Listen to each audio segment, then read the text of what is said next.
Obrolan hangat, cerita inspiratif, dan isu-isu terkini langsung dari tengah masyarakat. Inilah dialog luar studio bersama tim siaran luar hanya di Radio Sturada Karawang. Tonton apa yang Anda dengar. Udah berapa kali? Obrolan hangat, cerita inspiratif, dan isu-isu terkini langsung dari tengah masyarakat. Inilah dialog luar studio bersama tim siaran luar hanya di Radio Sturada Karawang. Tonton apa yang Anda dengar. Nomor 8. Obrolan hangat, cerita inspiratif, dan isu-isu terkini langsung dari tengah masyarakat. Inilah dialog luar studio bersama tim siaran luar hanya di Radio Sturada Karawang. Tonton apa yang Anda dengar. Assalamualaikum warahmatullahi wabarakatuh. Sampurasun. Ya, Mitra Sturada, jumpa kembali bersama saya Vika di talk show Sturada Pangkal Perjuangan Karawang. Tentunya pagi hari ini saya tidak berada di studio, tetapi berada di lokasi lobby Bridge Hotel. Baik, terima kasih untuk Bridge Hotel yang sudah memfasilitasi kami, dan tentunya pemirsa serta pendengar Radio Sturada, saya tidak sendiri pagi hari ini, sudah bersama narasumber kita. Ada Ibu Dewi dan Ibu Sukatmi yang nanti akan berbagi banyak informasi untuk kita semua. Pastikan Anda tetap di sini di 107,4 FM dan juga Anda bisa menyaksikan siaran kami melalui channel YouTube Sturada. Baik, langsung kami perkenalkan dua narasumber yang sudah hadir bersama saya kali ini. Beliau adalah Ibu Dewi Handayani Subekti, SHMM, selaku Ketua Tim Kerja Dokumentasi dan Informasi Hukum pada Setda Kabupaten Karawang. Terima kasih Ibu Dewi sudah hadir kembali bersama Sturada. Sama Tevika. Oke, baik, di sampingnya Ibu Dewi juga sudah hadir kali ini dari BPKAD, Ibu Sukatmi SEMM. Betul Ibu ya? Betul. Oke, beliau adalah selaku Kabid Aset pada Badan Pengelolaan Keuangan dan Aset Daerah Kabupaten Karawang. Terima kasih sudah hadir Ibu. Sama-sama Vika, Oke. terima kasih. Ya, kami akan berbincang, insya Allah ini adalah hal yang bermanfaat. Kenapa? Karena kita akan mengetahui bagaimana pemerintah Kabupaten Karawang mengelola aset daerahnya. Dan tentu berdasarkan perda yang sudah dibuat. Oke, sebagai yang memproduksi barangkali Membantu fasilitasi Teh. yang membuat perda, tentunya ada bagian hukum ya. Dalam hal ini hadir diwakili Ibu Dewi yang akan berbicara tentunya seperti apa sih gitu ya pengaturan atau ya pengaturan Ibu ya. Pengelolaan keuangan dan juga aset yang dimiliki oleh pemerintah Kabupaten Karawang yang nanti secara detail akan disampaikan oleh Ibu Sukatmi. Baik, Ibu Dewi. Agak grogi dikit ya tadi beri soalnya. Berbeda suasananya ya pagi hari ini. Baik. Beda suasana. Oke. Apa sih sebetulnya latar belakang alasan dibuatkan perda untuk mengatur aset dan keuangan di pemerintah Kabupaten Karawang ini? Baik, Perda 7 2018 ini merupakan perda tentang pengelolaan aset daerah ya Teh ya. Perda ini merupakan amanat dari Peraturan Pemerintah Nomor 27 Tahun 2014 tentang pengelolaan barang milik daerah. Nah, di Perda 7 2018 ini diundangkan pada 2 Juli 2018. Terdiri dari 110 pasal. Sehubungan dengan perkembangan peraturan perundang-undangan yang di atas, PP nomor 27 2014 itu dirubah Teh. dirubah berdasarkan PP 28 tahun 2020. Sehingga perda yang tadinya 7 2018 itu dianggap tidak sesuai, maka kita perlu sesuaikan dengan peraturan perundang-undangan yang lebih tinggi. Makanya terbitlah Peraturan Daerah Nomor 5 Tahun 2024 tentang perubahan atas Perda Nomor 7 Tahun 2018 tentang pengelolaan barang milik daerah. Ini baru diundangkan 29 Agustus 2024 ya. Jadi sekitar kurang lebih hampir mau setahun yang lalu untuk diundangkannya. Dia ada perubahan ya Bu ya di sana. Betul. Perubahannya menyangkut apa saja itu? Perubahannya terdiri dari 29 perubahan teh. Yang dirubah adalah bisa dihapus, ada beberapa yang dihapus dan juga disesuaikan terkait tentang pengelolaannya. Kerjasamanya bentuknya seperti apa, ada semua nanti di situ. Di 29 perubahan. 29 perubahan. Betul. Ini kenapa ada ya banyak sekali gitu ya yang dirubah, apa saja itu? Nah tadi kan disebutkan ada 110 pasal. Nah kenapa bentuknya perubahan bukan pencabutan atau diganti? Karena berdasarkan Undang-Undang 12 tahun 2011 itu di bawah 50% maka bentuknya cukup dengan perubahan. Misalnya jangka waktunya, kemudian pejabat pengelolaan yang seharusnya harus ada izin bupati ini dipertegas lagi. Kemudian persyaratan untuk perjanjian kerjasama pemanfaatan juga diperjelas lagi. Ini adalah beberapa yang dilubah di dalam Perda 5 tahun 2024. Yang Perda sebelumnya tetap masih berlaku kalau begitu? Tetap, ketika ada perubahan berarti dua ya Teh ya. Jadi dua peraturan daerah yang tetap berlaku, yaitu Perda 7 2018 dan Perda 5 2024. Nanti Teteh sama Mitra Sturada bisa disandingkan, bisa lihatnya di JDIH Teh. Sebelum nanti ini penasaran tentang aset itu apa saja sih, lihatnya di mana? Bisa di JDIH Karawang, tinggal lihat buka Chrome, ketik JDIH Karawang, nanti bisa tulis barang milik daerah. Itu muncul semua perda dan juga perbubnya. Perda 7 2018 juga perda nomor 5 2024. Nanti cara membacanya adalah ketika di dalam perda 5 2024 contohnya pasal 47 diubah ayat 1 dan ayat 2. Berarti pasal 47 itu yang dilihat adalah di yang terbarunya. Di yang 5 2024. Atau di pasal 107 dihapus. Nah, berarti yang tadinya di Perda 7 2018 itu berlaku pasal 107, tetapi berdasarkan Perda 5 2024 itu berarti sudah dihapus. Berarti tidak berlaku. Jadi memang membacanya harus disandingkan. Jadi saling Dibaca, melengkapi gitu ya. Oke, tidak hanya di satu perda itu. Saja, iya. Perda nomor berapa? 7 dan 2018 dan 5 2024. Ini harus dua ini ya. Harus dua. Supaya tidak salah paham ya, salah memahami. Oke.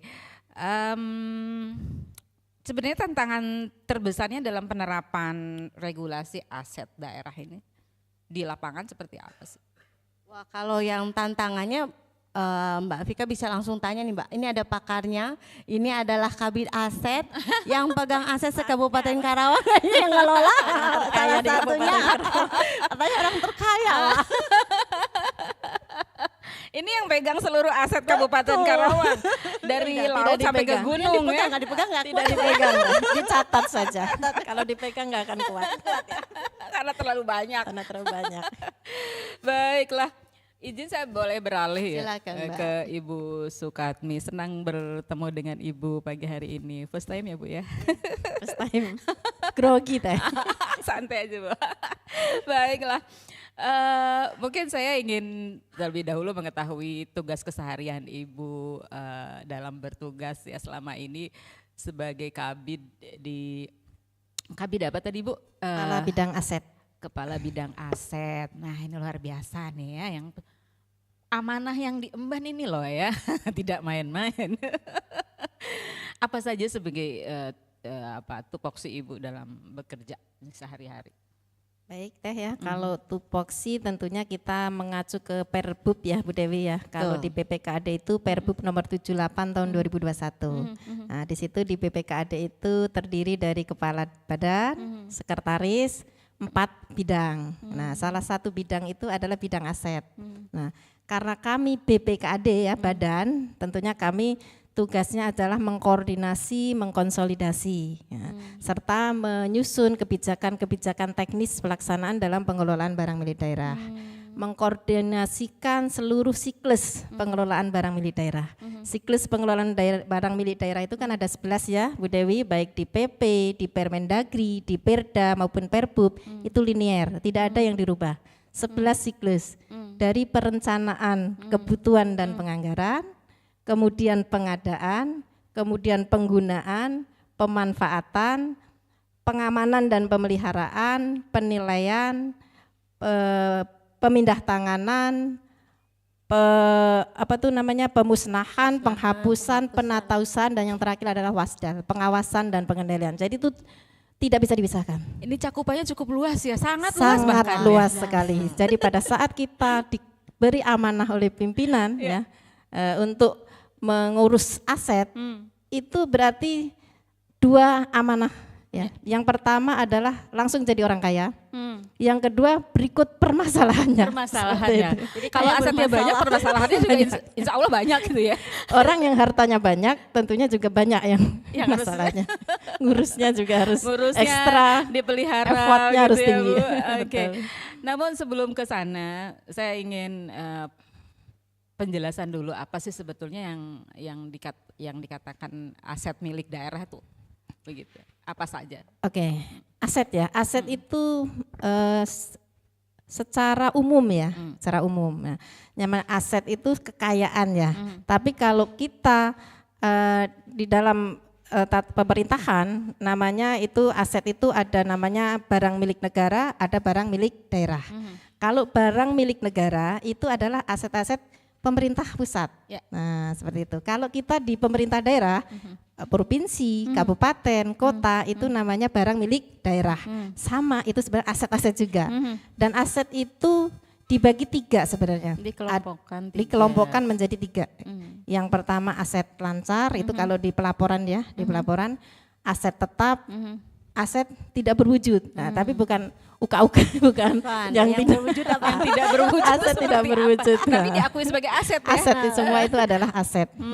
Seperti Oke. itu kalau di konteks pelaporan. Nah, Ini perlu penjelasan tadi nih, yang Iya. 3 jenis ini, yang 3 kelompok, yang aset yang harta Lancar, yang lancar, tidak aset tetap, ya tetap, kemudian aset tidak yang berwujud. tidak berwujud. Ya. Kalau aset lancar itu ya biasalah, sama ya, kayak kita juga punya harta kan, harta yang lancar seperti itu ya, seperti sama di pemerintahan juga seperti itu. Kalau aset lancar itu ya seperti kas ya kan, uang tunai itu kan maksudnya aset lancar ya, barang-barang persediaan ya alat tulis kantor sebagainya, itu masuk ke dalam aset lancar seperti itu. Kalau aset tetap itu aset yang bisa dimanfaatkan lebih dari 12 bulan. Nah, aset tetap sendiri itu dikelompokkan menjadi 6. Ada tanah, ada peralatan dan mesin, ada gedung dan bangunan, ada jalan irigasi dan jaringan, ada aset tetap lainnya. Nah, aset tetap lainnya ini tidak terkampuk, dia bukan berbentuk tanah, bukan berbentuk peralatan mesin, bukan berbentuk gedung, bukan berbentuk jalan irigasi jaringan, itu aset tetap lainnya. Dan yang keenam adalah konstruksi dalam pengerjaan. Nah, itu kalau dijelaskan sebenarnya sampai malam ini ya. Nggak akan kelar ya kalau dijelaskan satu-satu. Iya, Berikut artinya contohnya. kita Betul. perlu tahu pemahaman Betul. asetnya itu seperti Betul. apa dulu, Ya, begitu yang betul, dikuasai sepakat. atau yang diatur lah ya, yang diatur dan sekaligus juga milik pemerintah begitu ya. Kalau tadi Bu, satu lagi yang Aset tidak berwujud. Nah, berwujud. aset tidak berwujud itu aset yang tidak ada wujudnya, tapi bisa kita rasakan. Apa itu? Nah, contohnya software. Hak paten, ya kan? Kita punya hak paten, kelihatan nggak patennya? Ya. Dia ada kan? Tapi pada saat kita menggunakan aset itu harus bayar royalti, seperti itu. Terus kemudian ya gitu, aset tidak berwujud itu kalau di Pemda Kabupaten Karawang itu kebanyakan software. Seperti kita kalau tiap pagi pegang HP begini-gini, nah itu termasuk aset tidak berwujud, ya kan? Absen siap itu. Seperti kami ya, ada aplikasi nama untuk penatausahaan barang milik daerah itu masuk ke dalam aset tidak berwujud, seperti itu. Mudah-mudahan dengan penjelasan tadi Ini mitra Sturada sekaligus pemirsa YouTube Sturada, ada pencerahan begitu lah Bu ya, karena kita mengedukasi mereka apa saja sih sebetulnya yang menjadi dikelompokkan tadi ya, sebelum berbicara lebih detailnya tentang bangunan, tentang jalan dan lain sebagainya begitu, yang tidak sederhana jika diuraikan begitu ya. Namun juga itu semua tentu di awal sudah disampaikan, ada permasalahan-permasalahan yang muncul, orang kaya banyak asetnya. Tentunya harus ada upaya untuk mengamankan, untuk memelihara supaya tidak rusak dan lain sebagainya. Dan ketika ada minat atau keinginan untuk memindah tangankan begitu ya, nah itu harus seperti apa prosedurnya, atau kalau misalkan yang habis masa aktifnya, katakanlah masa pakainya rusak, nah seperti apa juga gitu ya, apa masih tetap diakui atau seperti apa, Ibu bisa jelaskan? Baik, tadi saya belum sampaikan sedikit tentang, tadi saya baru bicara aset ya Bu, ya Teh ya. Nah, barang milik daerahnya belum masuk nih. Nah, ya itu baru aset ya? Iya, baru aset secara umum ya. Dan apa itu? Tadi aset barang milik daerah itu adalah barang yang dikuasai oleh pemerintah daerah. Ya. Kalau pemerintah Kabupaten Karawang namanya juga barang milik daerah Kabupaten Karawang. Nah, kita sebenarnya harus tahu dulu pengertian apa sih barang milik daerah itu apa. Kan saya nggak mungkin beberapa, kecuali pengurus barang ya. Kalau pengurus barang mungkin hafal lah mereka itu pengurus barang pengertian barang milik daerah. Tapi kalau selain pengurus barang mungkin ada yang belum tahu. Nah, barang milik daerah itu adalah semua barang yang diperoleh atau dibeli dari beban APBD dan perolehan lainnya yang sah. Nah, itu kata kuncinya adalah beban APBD dan perolehan lain yang sah. Nah, beban APBD jelas, kita beli meja, keluar uang dari kas daerah, dapat meja, catat mejanya, itu jelas, itu keluar dari beban APBD. Nah, ada lagi tadi dari perolehan lainnya yang sah. Itu apa saja sih aset yang bisa kita catat menjadi kekayaan, menjadi barang milik daerah dari perolehan lain yang sah, itu contohnya hibah. Contohnya Bu Dewi ya, mungkin Tevika ya, kita banyak perusahaan ada yang ngasih CSR. Ya. Nah, seperti kemarin yang Pak Bupati bisa menarik CSR untuk Jalan Tuparep ya di Pavling Blok, itu masuk barang milik daerah yang bersumber dari hibah dari CSR. Kemudian ada kita smart card, mobil pintar ya. Nah, mobil pintar itu mobil perpustakaan ada ya. Terus dulu pernah kita dapat ambulan. Nah, seperti itu bersumber dari hibah. Jadi sukarela, orang memberikan itu sukarela tanpa imbalan apapun. Itu namanya hibah. Hadiah lah ya. Iya, hibah seperti itu. Kemudian ada lagi yang bersumber dari adanya peraturan perundang-undangan. Nah, karena dulu kita Undang-Undang Otonomi Daerah ya, Bu Dewi ya, tahun 2003, nomor 23 2014 ya itu. Itu terjadi perubahan kewenangan. Ada kewenangan pusat yang ke daerah, ada kewenangan daerah yang ke pusat. Nah, kewenangan pusat yang ke daerah itu yang menjadi kita catat menjadi aset, menjadi barang milik daerah. Seperti itu. Kemudian ada lagi yang bersumber dari divestasi. Divestasi itu adalah lawan dari investasi. Pada saat kita punya aset nih, kita jadikan penyertaan modal ke BUMD. Nah, kita keluarkan dari aset Pemda karena kita sertakan menjadi bagian dari penyertaan modal. Pada saat aset itu sudah tidak digunakan oleh BUMD, dikembalikan ke Pemda, itu namanya divestasi, kita catat lagi asetnya. Jadi contohnya seperti itu. Kemudian ada lagi dari bersumber dari ketetapan hukum yang sudah inkrah, seperti itu, udah mendapat yang udah inkrah lah seperti itu bisa kita catat juga menjadi aset. Kemudian ada lagi juga dari sumber lain yang dokumennya jelas. Nah, sumber lain yang dokumennya jelas ini biasanya bersumber dari hasil inventarisasi. Kita kan secara berkala itu melakukan inventarisasi. Nah, pada saat inventarisasi itu kadang kita menemukan barang yang belum tercatat menjadi aset. Nah, seperti itu. Jadi kita langsung dari dokumen inventarisasi tadi kita catat menjadi barang milik daerah. Seperti itu kira-kira. Itu dia asalnya. Iya. Kenapa bisa diakui sebagai barang milik daerah? Betul. Jelas ya. Perolehannya dari mana saja begitu ya, selain dari pembelian dari sumber APBD. Ternyata ada hal-hal lainnya juga termasuk hibah dan seperti yang dijelaskan Ibu. Nah, itu kembali Bu ke permasalahannya. Kali untuk tantangan ya Ya. Permasalahannya dalam mengelola aset dan barang yang ada. tidak ada masalah, Tidak ada kendala. Aman-aman aja dong Aman, ya. kendala saja. Oke, baik. Ya pastilah ya, kita namanya juga di mana-mana sama lah, pasti ada kendala, ya masalah itu pasti ada. Kalau yang kami rasakan di BPKAD, terutama kami selama menjabat di Kabit Aset Bu ya, yang kami rasakan itu pertama itu minimnya pengetahuan. Nah, jadi tidak semua perangkat daerah atau ASN itu mempunyai pengetahuan tentang pengelolaan BMD. Jadi tahunya barang kalau sudah dibeli ya sudah gitu. Ini tidak tahu kalau itu dicatat, bahkan sampai kapanpun kalau belum dilakukan penghapusan masih tercatat ya, seperti itu. Kadang pemahaman-pemahaman itu yang belum nyampe. Terus kemudian kurangnya kepedulian juga. Nah, jadi kalau barang negara itu enggak kayak barang pribadi gitu ya. Kalau kita mobil pribadi ditaruhnya di dalam, di garasi seperti itu. Kadang kalau mobil Pemda ditaruhnya di, kadang ada yang di pinggir, di luar seperti itu. Nah, itu kan itu rasa kepedulian, rasa ingin merawat, memiliki barang itu yang mungkin harus ditingkatkan seperti itu. Kemudian ada juga asumsi-asumsi bahwa pokoknya kalau barang itu ya tanggung jawab bidang aset gitu. Dari mulai perencanaan sampai wasdal itu tanggung jawab bidang aset. Padahal kan tidak begitu. Kita pengelolaan barang milik daerah itu dilakukan secara berjenjang kan, sesuai regulasinya ya Bu Dewi yang nyusun regulasi, kalau saya hanya pelaksana saja. Nah, melaksanakan regulasi yang sudah disusun oleh bagian hukum. Itu dilakukan secara berjenjang ya Bu Dewi, berdasarkan kewenangannya ya. Jadi tidak semua barang itu ada kursi hilang bidang aset tanggung jawab, ada barang pindah tempat bidang aset harus tanggung jawab, tidak seperti itu. Diatur dalam regulasi. Oke, nah sebelum ke barang, barangkali dari keuangan dulu nih ya. Seperti apa Ibu pengaturannya misalnya untuk memenuhi kebutuhan dari OPD barangkali begitu, setiap OPD atau seluruh OPD? Baik, ini pertanyaan bagus sekali ya.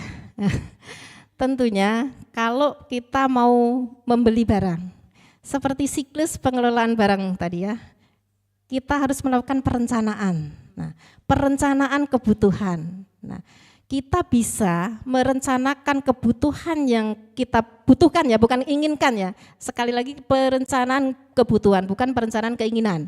Nah, kita tahu bisa menyusun apa yang kita butuhkan kalau kita sudah tahu barang yang adanya apa. Jadi tadi kita harus peduli, kita harus lihat catatan, barang yang ada di SKPD itu apa saja, jumlahnya berapa, digunakan oleh siapa, itu kita harus tahu. Nah, kemudian kita lihat dari jumlah pegawai, jumlah jabatan, luasan lingkup yang harus wilayah kerja. Nah, kan ada SKPD yang punya UPTD, ada yang tidak, seperti itu. Ada SKPD yang sering ke lapangan, ada yang enggak pernah ke lapangan, seperti itu. Dalam mengusulkan barang yang dibutuhkan itu memperhatikan itu. Dan SOP-nya seperti apa itu? Iya, itu tadi harus disusun dulu perencanaan, dibuatkan perencanaan berawal dari bawah, bottom up. Gitu. Jadi yang dibutuhkan di bawah apa, berjenjang, nah baru nanti dilakukan seleksi lah, mana ini yang paling urgen. Kan tidak semua kebutuhan itu harus diadakan di tahun sekarang. Tingkat gitu. kebermanfaatannya juga. Tingkat kebutuhan urgensi. Kalau bermanfaat pasti bermanfaat, tapi urgensinya seperti itu. Oke, baiklah. Ibu untuk untuk tahun 2025 sendiri nih gimana nih Bu? Untuk pengadaan ya, kebetulan ada instruksi Pak Sekda ya, Sekretaris Daerah, dalam rangka efisiensi anggaran ya, karena emang anggaran gitu kan efisiensi terus ya, karena dari pusatnya juga seperti itu efisiensi gitu.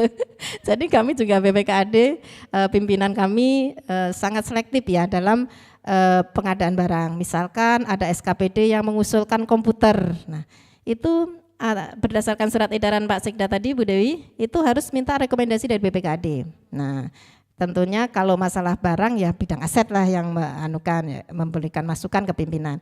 Nah, kita lihat misalkan contoh ini Diskominfo ya, mengusulkan komputer misalkan. Kita cek komputer di Diskominfo ada berapa.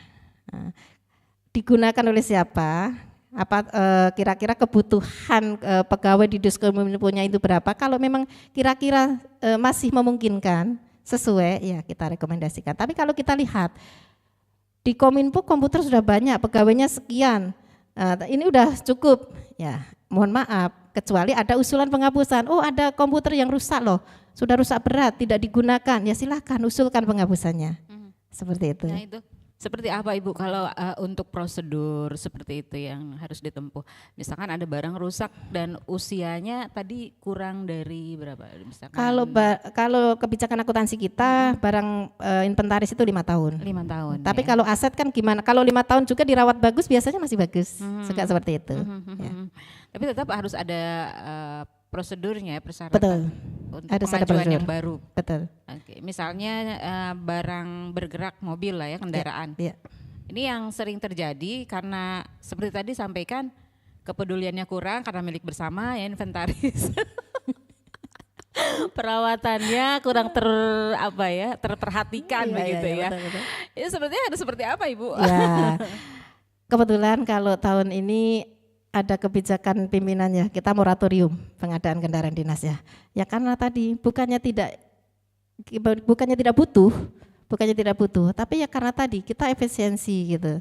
Jadi ya kalau untuk kendaraan mungkin tahun ini tidak ada pengadaan kendaraan. Nah, kalau ada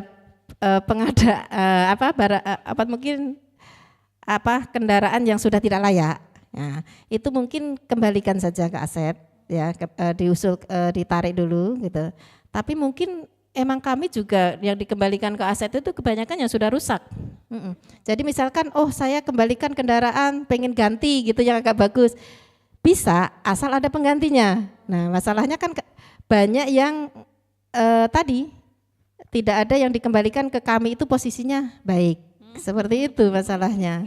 Jadi ini emang betul banyak sekali permasalahan-permasalahan tentang kendaraan dinas, apalagi di dinas-dinas yang yang mobilenya tinggi gitu ya, harus butuh kendaraan seperti itu. Tapi insya Allah lah nanti ada metode-metode, ada kita rumuskan lah nanti, insya Allah ada solusi.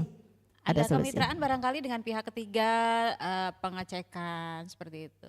Pengecekan kondisi atau seperti itu Penilaian untuk gitu memastikan. Iya, penilaian itu dilakukan kalau kita akan lakukan pemindah tanganan tadi. Kita kita sedang melaksanakan itu penilaian barang-barang yang di gudang, kendaraan yang di gudang, kita lakukan penilaian, nanti akan kita lakukan pemindah tanganan dengan cara penjualan melalui lelang seperti itu. Karena kan biasanya nilai barang itu kan akan berkurang Pasti sesuai dengan umur barangnya sendiri begitu ya. Betul. Itu biasanya kalau di presentasi Bu, ada batasannya enggak? Misalkan dalam 1 tahun nilainya berapa persen berkurangnya? Iya. Kalau kita punya tadi saya sampaikan punya kebijakan akuntansi. Semua barang itu kita kasih umur. Mobil umurnya berapa, motor umurnya berapa, kita kasih umur semua. Nah, penyusutannya itu per tahun itu tergantung nilai perolehan. Jadi misalkan mobil, masa manfaatnya 10 tahun, 15 tahun. Ya. Harga perolehan mobil itu misalkan 150 juta gampangannya. Apa 300 juta lah, nggak ada ya mobil 150 juta. Tapi zaman dahulu mah ada. Itu tinggal bagi saja. Dan kita penyusutannya itu tidak per tahun, per bulan malah. Iya, jadi ganti bulan itu udah penyusutannya udah nambah seperti itu. Dan itu terakumulasi ya karena di aplikasi. Jadi kita enak lah kalau hitung penyusutan nggak manual. Jadi misalnya kan mobil kita langsung aja, misal mobil nomor polisi berapa 1911 itu tahun 2014 misalkan. Kita cek harga awalnya berapa, penyusutannya berapa langsung kelihatan.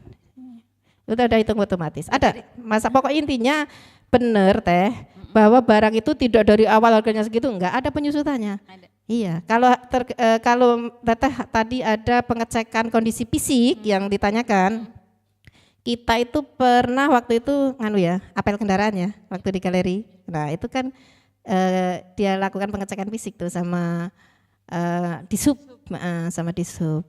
Ada.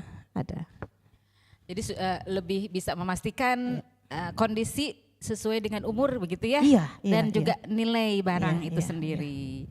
Nah tadi sempat disinggung Ibu untuk pengalihan barangkali ya, menjual, itu ada hak nggak untuk memindahtangankan, menjual atau menyewakan atau bisa Ya. nggak itu milik pemerintah ke pihak lain begitu? Milik pemerintah digunakan atau disewakan, ini maksudnya gimana? Jadi Misalnya ada apa ya, gedung kan, gedung, atau tanah yang tidak produktif misalnya. oh oke, pemanfaatan, oke, Kemudian kan boleh. ada nilai Ya.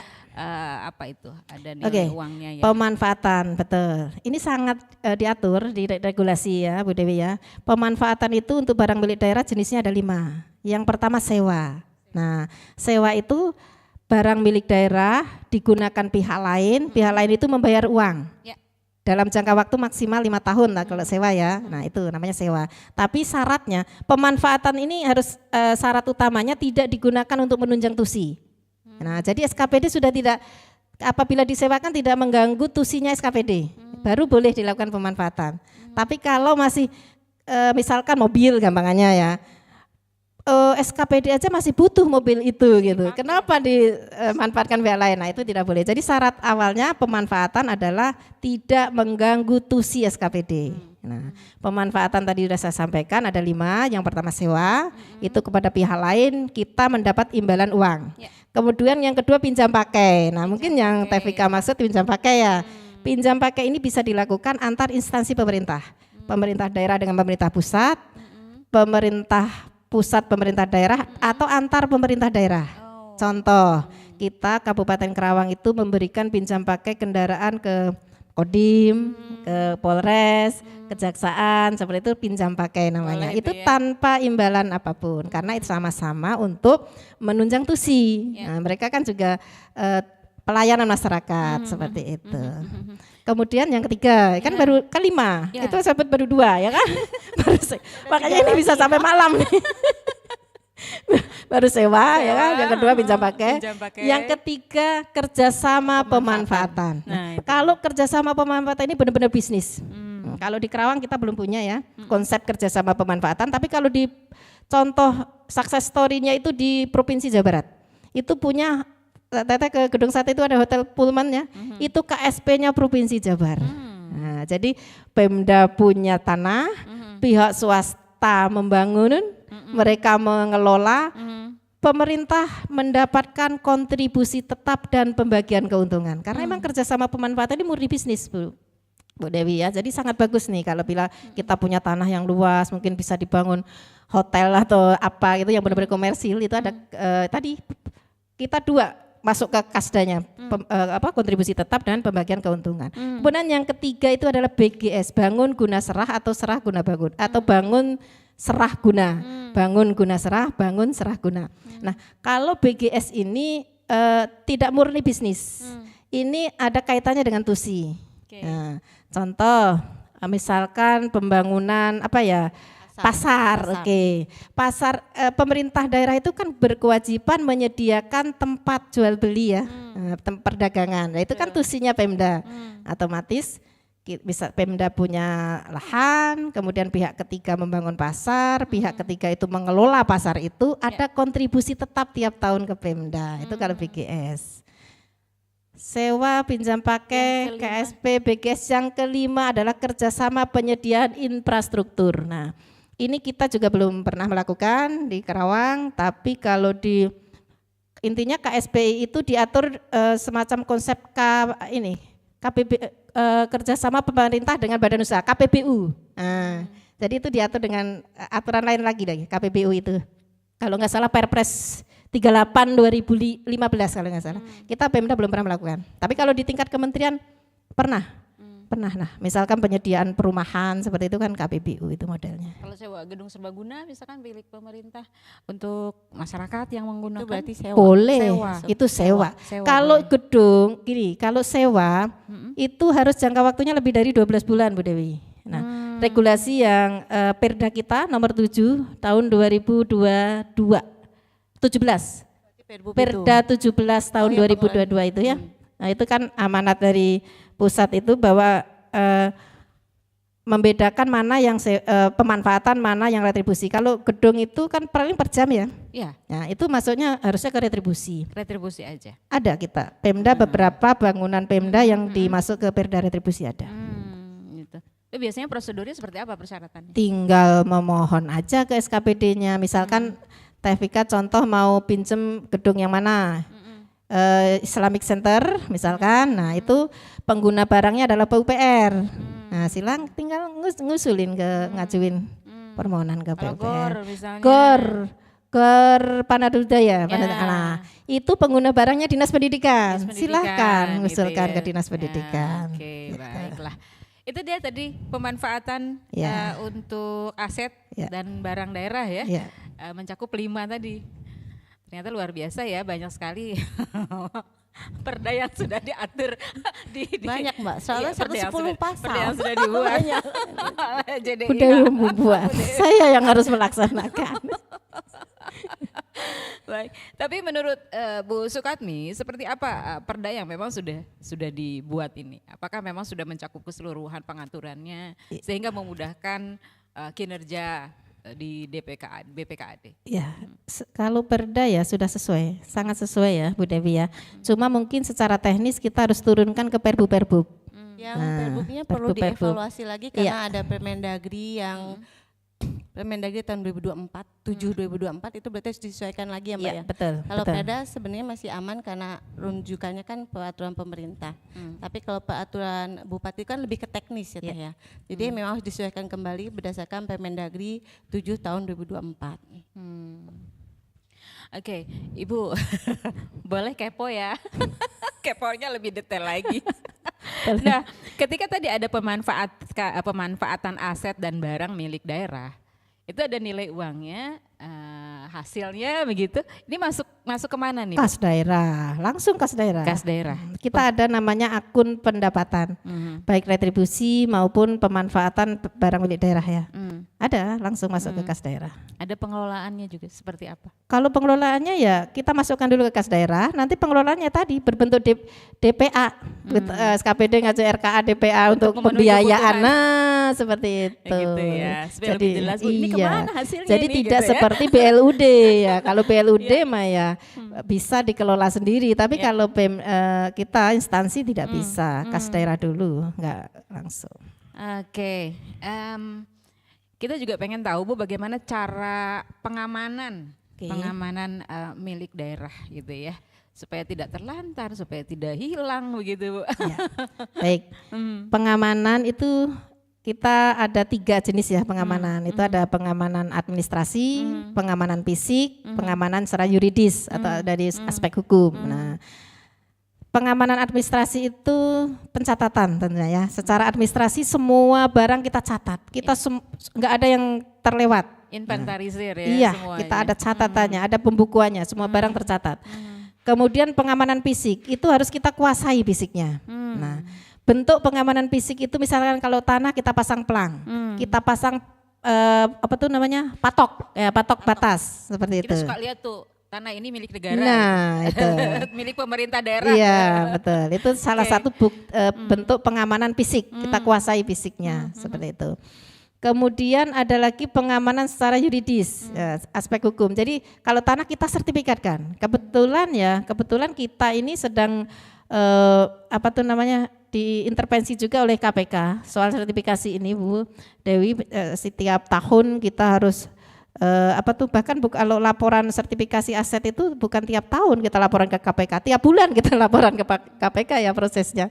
Nah, dan ini di tahun 2025 ini kita memanfaatkan momen ya, arahan dari pimpinan ya, kita umur Kerawang kan 392 tahun. Nah, kita sedang memproses sertifikat 392 bidang. Nah, jadi seperti itu. Jadi itu arahan dari pimpinan seperti itu. Ya kita maksimalkan. Ya mohon doanya saja. Mudah-mudahan tercapai nih 392 bidang. Padahal awalnya kami target cuma 200. Ya, tapi karena ada Tuntutannya lebih tinggi. Iya, bagus. Kan nggak apa-apa. Target mah harus tinggi.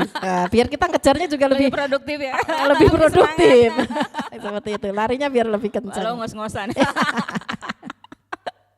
Baik. Insya Allah. Ya, pasti Kita bisa. timnya Bisa. insya Allah ya. Kita Pasti kerja bisa, tim. insya Ya. Allah. Mohon doanya. Iya. Seperti itu. Ibu, kalau adanya aturan, ada nggak memungkinkan nggak ada yang melanggar itu? Oh ya pasti. Kan aturan itu pasti ada yang melanggar Iya, saja. iya. Aturan di Seperti jalan apa bentuknya Bu? harus Yang- pakai yang helm aja banyak yang nggak pakai helm seperti itu. Yang sudah mungkin ada Iya. pengalaman seperti apa Oke, contohnya? kalau untuk pegawai, kalau untuk pengelolaan barang milik daerah, apalagi kami BPKAD kan nggak bisa memberikan punishment ya. Nah, yang bisa memberikan punishment itu kan ya mungkin auditor ya. Kalau kami kalau internal kita kan inspektorat, atau mungkin kalau itu pelanggaran terhadap penggunaan barang milik daerah ini digunakan oleh ASN, itu kita kaitkan ke Undang-Undang ASN, indisipliner itu yang kasih punishment kan dari BKPSDM seperti itu. Kalau barang kita ngasih punishment apa ke barang, ya kan? Kan nggak bisa. Ke penggunanya Di tentu pasal ya. 102 itu sebenarnya bisa ganti rugi kan. Oh itu kalau Nah, itu menghilangkan, hilang. nah itu kan ke Kalau pegawainya, salah satu, ke iya, pegawainya ke kan, pegawai. ke Kalau hilang itu pegawainya. dituntut Hilang untuk aja. ganti rugi. Betul. Misalnya diberi amanah mobil dinas Iya. atau motor dinas. Iya. Kalau hilang Barang juga bisa. Ganti harusnya rugi. ganti rugi. Selain motor, laptop juga, misalkan dikasih pegang laptop nih saya, tapi saya hilang atau di jalan ada kasus kan kemarin ya di jalan ambil gitu, Diambil, di mobil gitu dibopol gitu, sama kena ganti rugi. Oh begitu. Iya. Apa itu melalui proses Ada penyidikan prosesnya. dulu tapi kan? Lapor Tidak atau langsung polisi, begitu? Oh, nanti iya. ada tim namanya tim TGN. penyelesaian kerugian daerah TPKD, itu adanya di inspektorat juga. Kalau di BPKAD itu majelisnya. Misalnya yang sering terjadi mobil dinas dipakai untuk mudik lebaran gitu. Nah itu kan indisipliner ya maksudnya ya. Indisipliner itu nanti BKPSDM. Sekarang sudah nggak ada ya Bu ya? Sepertinya tidak ada. Tidak ada. Sudah patuh semua ya. Iya, iya. Baiklah. Insya Allah lah semakin kesini ASN kita bagus. Semakin. Atau misalnya itu kan dari ASN ya. Misalnya dari sisi apa namanya lahan non produktif ya yang tidak dipakai Ya. gitu, tapi Ya. tiba-tiba wah muncul tuh pemukiman 1-2 rumah akhirnya jadi apa ya penuh begitu ya, dimanfaatkan untuk rumah tinggal, seperti apa itu Bu? Nah ini tadi termasuk permasalahan sebenarnya. Permasalahan itu adalah aset idle. Nah, jadi semua aset tadi kan kita catat ke semua perangkat daerah itu sesuai kewenangan ya Bu Dewi. Tapi kadang ada perangkat daerah yang tercatat asetnya di situ, tapi nggak ngeh ya gitu, tidak digunakan, tidak dimanfaatkan, tapi tidak diserahkan ke pengelola. Gitu. Harusnya kan kalau aset tidak digunakan untuk menunjang tusi di SKPD itu kan diserahkan ke pengelola ya, ke Pak Bupati melalui Pak Sekda ya selaku pengelola barang milik daerah. Nah, untuk mengantisipasi yang Teh Vika tadi sampaikan, kita melakukan inventarisasi. Kita melakukan inventarisasi terhadap aset-aset Pemda, ya terutama tanah ya, karena tanah ini kan makhluk Allah yang paling seksi sekarang ya. Tanahnya Nggak itu ada lagi tidak yang nambah, diciptakan, ya. manusianya nambah, otomatis tanah ini benar-benar luar biasa. Tidak ditengok-tengok, Ya. taunya sudah berubah Nah, begitu itu ya. namanya idle. Makanya kita lakukan inventarisasi dan terhadap yang seperti itu, tentunya kita lihat menggunakan tanah ini akan ada program pemerintah enggak untuk menggunakan tanah ini. Nah, kalau tidak ada terhadap tadi yang berdiri bangunan di atasnya, dia komersil atau tidak? Ya. Kalau komersil tetap kita tarif sewa komersil. Kalau tidak komersil pun tetap kita tarif sewa, tapi sewanya non komersil. Jadi di dalam sewa tadi itu tarifnya berbeda karena besaran sewa itu ditentukan berdasarkan perkalian dari tarif pokok sewa dan faktor penyesuaian sewa. Kalau tarif pokok sewa ini dihitung oleh tim penilai yang independen. Ya, tim penilai independen, baik penilai pemerintah maupun oleh KJPP. Kemudian kalau faktor penyesuaian sewa ini diatur oleh regulasi di Permendagri 7 tahun 2024 ya. Di Permendagri 7 2024 itu diatur faktor penyesuaian sewa. Jadi siapa penyewanya itu menentukan berapa nilai sewanya. Seperti itu. Oke. Biasanya berapa, ada nggak Bu jangka waktu kapan harus inventaris Inventarisasi ke itu lapangan, pencocokan data begitu? ya. Kalau secara regulasi minimal 5 tahun sekali, tapi kami tidak nunggu 5 tahun. Bahkan tahun ini pun, tahun kemarin kita lakukan inventarisasi, tahun ini kita lakukan inventarisasi lagi, karena ada saja yang kelewat. Nah, jadi harus inventarisasi itu harus sering, ya. Apalagi tanah ya. Kita sesuai instruksi Pak Bupati juga ya, beliau sangat concern nih di aset ya. Jadi kami inventarisasi tanah ini terus menerus gitu. Ya. Kalau misalnya Ibu ya, tidak mampu membayar sewa atau apapun itu yang menjadi aturan dari pihak pemerintah begitu.